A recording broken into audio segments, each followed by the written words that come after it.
ஆர்வலர்கள் அனைவரையும் pass cricket media சார்பாக வருக வருக என அன்போடு வரவேற்கிறேன். ஐபிஎல் போட்டிகள் கோலாகலமாக நடந்து வருகிறது, நாம் அறிந்தது. ஐபிஎல் போட்டிகள் பரபரப்பான கட்டத்தை எட்டி இருக்கிறது. 56 போட்டி முடிவில் புள்ளிப்பட்டியல் நிலவரம் பார்ப்போம். கேகேஆர் முதலிடத்திலையும் ஆர்ஆர் இரண்டாம் இடத்துலையும் இருக்கிறது. ஆர்ஆர் நேற்று ஜெயிச்சிருந்தா முதல் அணியாக குவாலிஃபை ஆகிருப்பாங்க. ஆனால் ஆர்ஆர் துரதிர்ஷ்டவசமாக தோற்க நேர்ந்தது. இப்போ இந்த போட்டியை பொறுத்தளவுக்கு சிஎஸ்கே, எஸ்ஆர்ஹெச், டிசி, எல்எஸ்ஜி இந்த 4 அணிகளுக்கு அடுத்தடுத்த போட்டிகள் ரொம்ப ரொம்ப முக்கியம்.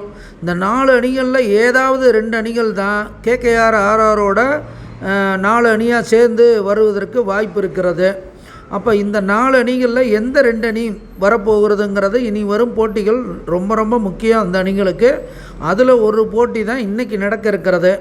இன்றைக்கி தெரிஞ்சிடும் எஸ்ஆர்ஹெச்சா இல்லை எல்எஸ்ஜி அடுத்த லெவலுக்கு போகுதா அப்படிங்கிறது. ஸோ எஸ்ஆர்ஹெச்சும் 11 மேட்ச் விளாண்டு 6 வெற்றி 5 தோல்வியோட 12 புள்ளியில் இருக்காங்க. அதே போல் எல்எஸ்ஜியும் அதே அமைப்பில் இருக்காங்க. ரன் ரேட்டில் எஸ்ஆர்ஹெச் கொஞ்சம் கூடுதலாக இருக்கிறதுனால மேலே இருக்காங்க. மற்றபடி 2 பேரும் ஒரே அளவில் தான் இருக்கிறாங்க. இன்றைக்கி போட்டி ரொம்ப ரொம்ப முக்கியம் இந்த 2 அணிகளுக்கும்.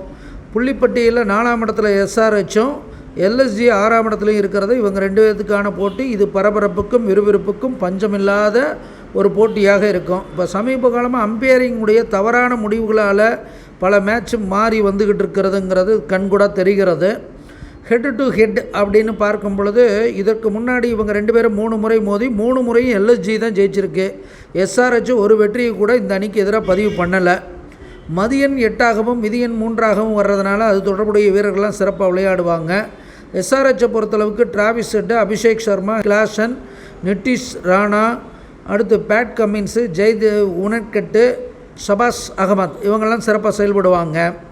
அதே போல் எல்எஸ்ஜியை பொறுத்தளவுக்கு கேஎல் ராகுல், Deepak Hooda, Nicholas Pooran, Krunal Pandya, Marcus Stoinis, S Thakur, Kulkarni இவங்கெல்லாம் சிறப்பாக செயல்படுறதுக்கு வாய்ப்புகள் நிறைய இருக்கிறது.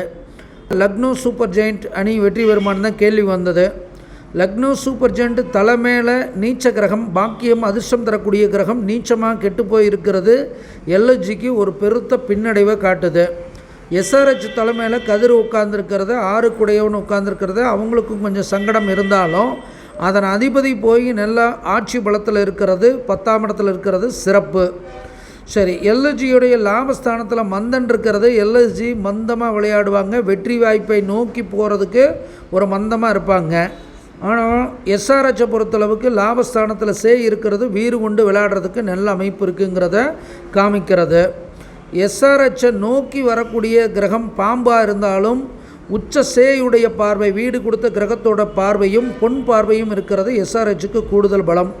என்னதான் மால் எல்எஸ்ஜியை நோக்கி வந்தாலும் நீச்ச கிரகம் லக்னத்தில் இருக்கிறது எல்எஸ்ஜிக்கு சிறப்பு இல்லை. மேலும் எல்எஸ்ஜியோடைய லாபாதிபதியை கவிக்க இருக்கிறதும் அதுக்கு பெரிய பின்னடைவை காட்டுகிறது. முடிவில் எஸ்ஆர்ஹெச் அணி வெற்றி பெற்று அடுத்த நிலைக்கு போகிறதுக்கு நல்ல வாய்ப்புகள் இருக்கிறது. அனுமானிப்பது நாம், தீர்மானிப்பவன் இறைவன். நன்றி, வணக்கம்.